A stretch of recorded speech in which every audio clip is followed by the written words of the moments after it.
Assalamualaikum warahmatullahi wabarakatuh.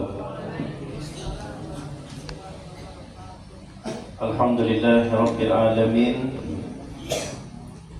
wa bihi nasta'inu ala umurid dunya waddin.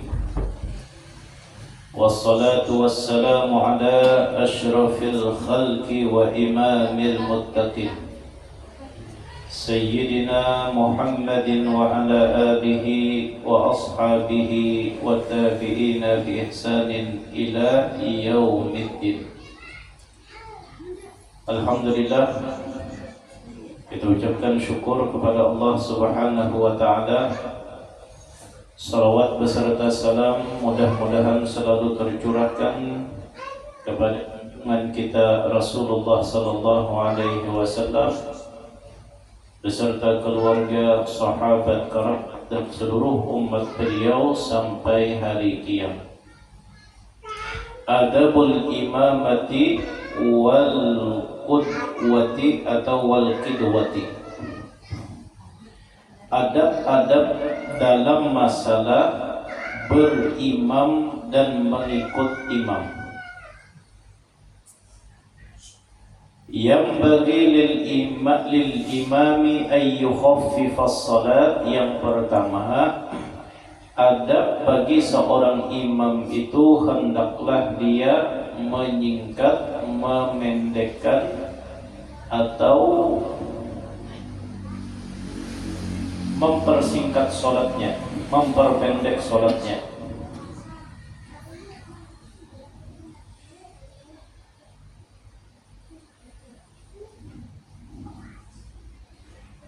Jadi apabila misalnya di antara lelakian atau bebinian jadi imam bagi bebinian, lelakian menjadi imam untuk laki-laki atau untuk perempuan, kalau sholatnya itu berjamaah dan jamaahnya banyak, maka sholatnya jangan panjang-panjang, surahnya jangan panjang-panjang.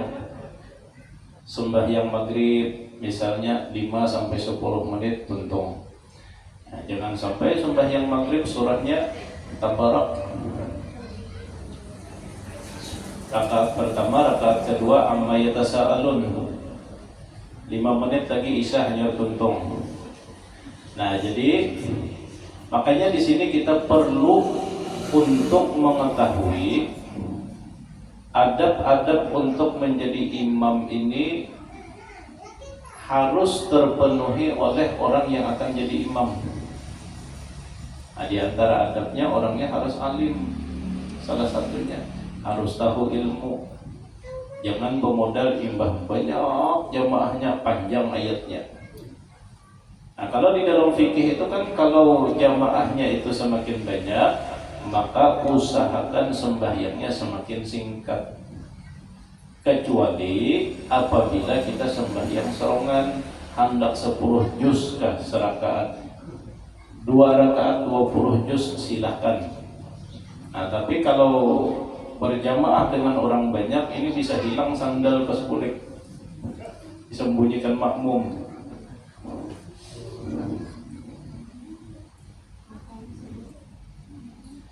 Kemudian wala yukabbiru ma lam yafrughil muadzinu minal iqamati wa ma lam tastawis sufuf. Janganlah si imam ini mengangkat takbir sebelum muazzin selesai iqamat, satu, dan yang kedua sebelum si imam ini memastikan bahwa shaf sudah rapat, shaf sudah lurus. Maka disunatkan bagi si imam sebelum mengangkat takbir, inya berpaling dahulu, melihat ke belakang. Jadi ma'itihi di sebelah kanan masih ada kosong atau ada, melihat ke sebelah kiri. Kalau masih ada yang kosong, maka aja imam masuki. Jangan betunjulan. Jangan betunjulan. Ini terkadang sultan duduk di muka, masing-masingnya hendak di belakang, padahal keistimewaan shaf pertama itu di dalam hadis Rasulullah sallallahu alaihi wasallam kata Nabi, andai manusia itu mengetahui keistimewaan saf pertama, niscaya mereka akan berbondong-bondong walaupun datang pun dalam keadaan merangkak beting kaum. Andai tahu, cuman kita pura-pura kada tahu, lalu kosong saf di muka. Nah, maka si imam ini sebelum memulai pastikan dahulu berpaling ke belakang, lihat di ke kanan, lihat di ke kiri. Kalau masih kosong, sempurnakan shaf. Ini adab kedua bagi seorang imam.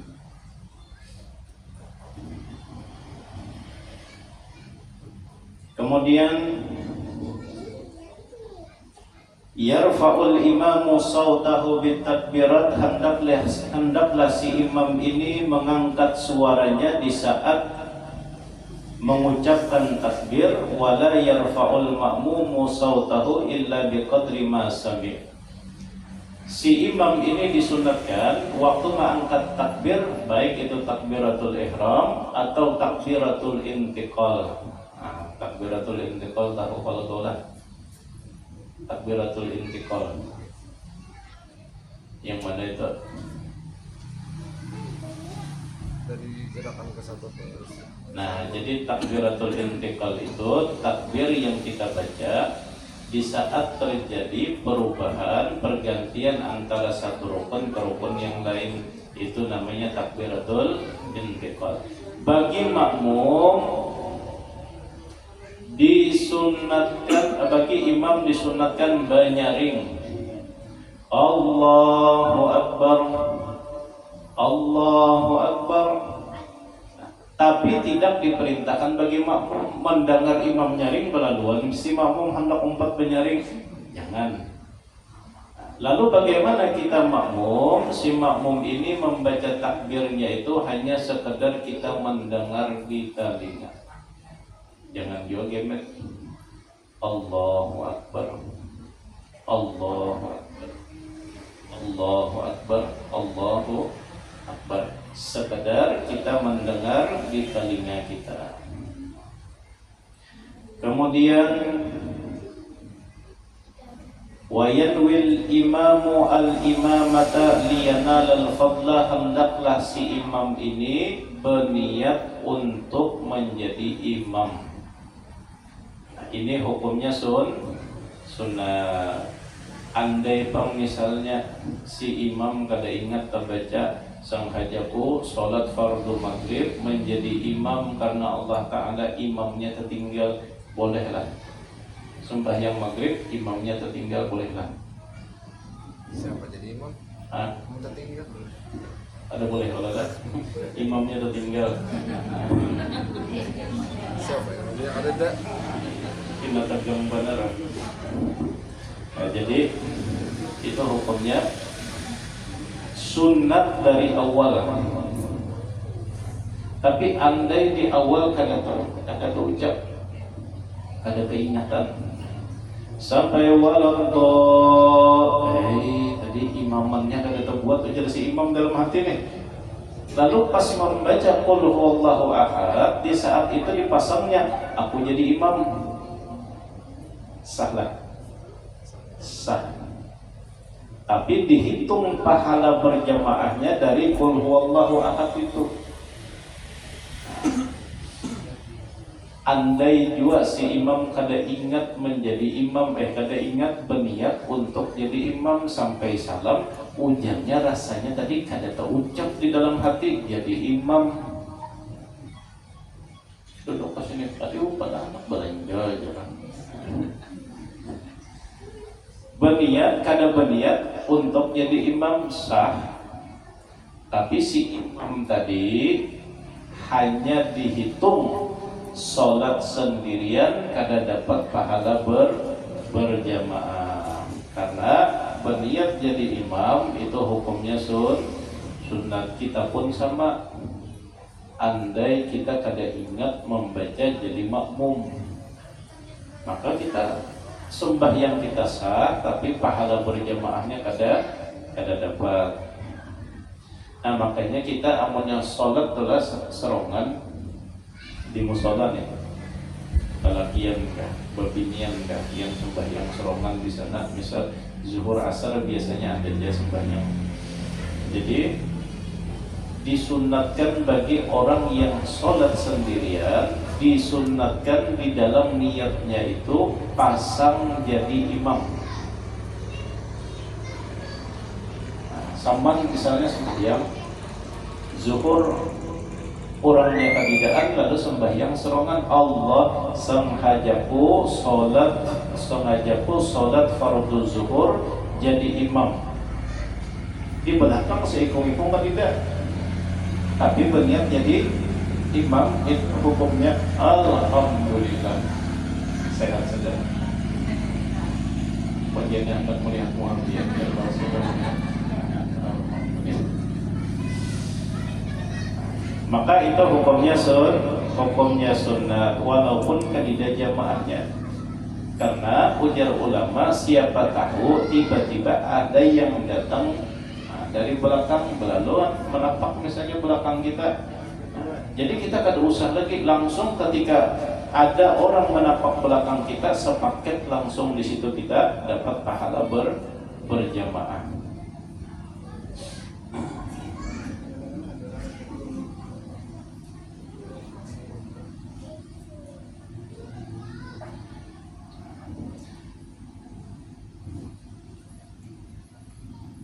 Mohon maaf di sini bagi si makmum tadi, kalau di dalam kitab Syekh Nawawi Al-Bantani sunat boleh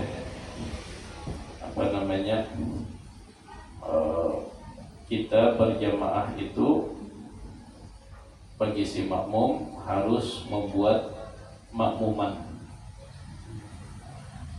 Tapi kalau kada tersambat makmumannya itu sah sholat berjamaahnya, sah sholat fardunya, tapi kada sah sholat berjamaahnya. Nah, maka di sini supaya dapat pahala berjamaah, niat makmuman ini hukumnya wajib.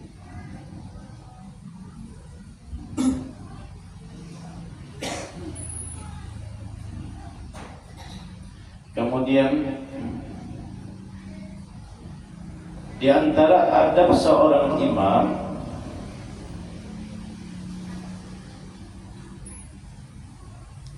kita membaca kitab sebutin ini.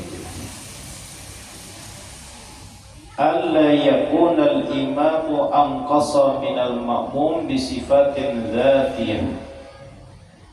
Bahwa si imam ini tidak boleh lebih rendah daripada si makmum dari segi sifat zatiyah. Sifat zatiyah ini pembawaan, sifat penciptaan. Misalnya laki-laki itu lebih mulia daripada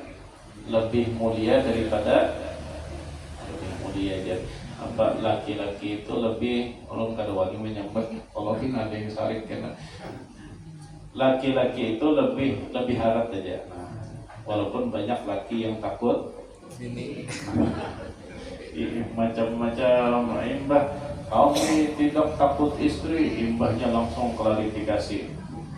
Rupanya lawang dapur tertutup, terkunci.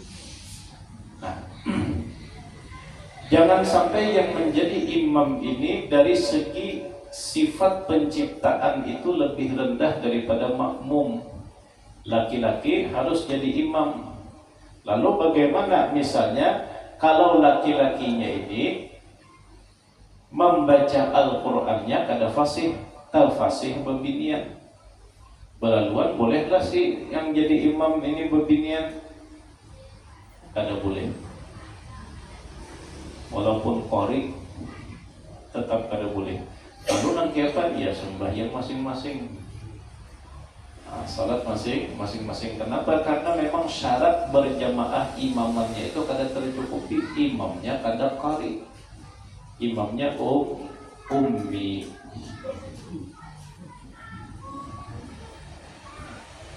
Kemudian alla yataqaddamal ma'mumu imamahu fil mauqif, jangan sampai makmum berdiri lebih maju daripada imam. Merasa tuha misalnya makmumnya ini benar-benar tak maju sedikit, kada boleh. Fala yataqaddamal ma'mumu ala imamihi bima'kharati qadamihi wa yusannu idza kana as-salat min imamin wa ma'mum ay yaqifa al-ma'mu'an ala yaminil imam fa idza ja'a akhar waqafa ala yasarihi wa in sallu fi ibtida'i as-salat sallu khalfahu wa takunu al-masafah bainahum wa bainal imam thalathata adra'in fa aqal. Coba kita praktek. Jamin ampun kamu itu kalau pakai aja, pakai sini, pakai bon mana anda ada sini, pas berdua pas ke sini. Nah, sini. Ini contoh jadi imam di sini dulu anda. Kalau lelakian gimana anda kannya? Ya. Kalau lelakian sebelah kanan gak ada di sebelah kiri kayak kita semalam lah. Nah, sebelah kiri bebinian. Nah di sini, ini itu kiblatnya. Nah, ujung batis makmum pas di ujung tumit imam. Di mana letaknya? Nah, kalau sholatnya berdua, jangan sampai termaju.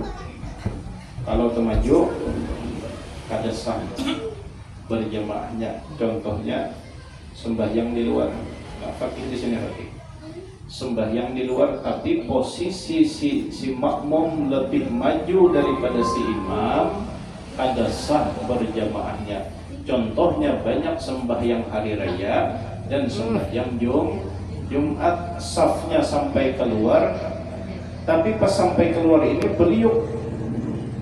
Nah jadi beliau pas nangkai ini imam di sini yang dipuncu itu kalau lebih maju daripada si imam kada sah berjamaahnya yang dibuncu itu.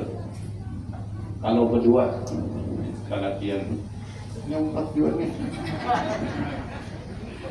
Yang satunya, nah ini misalnya ulun sholatnya dari awal berdua, berarti nangkai ini.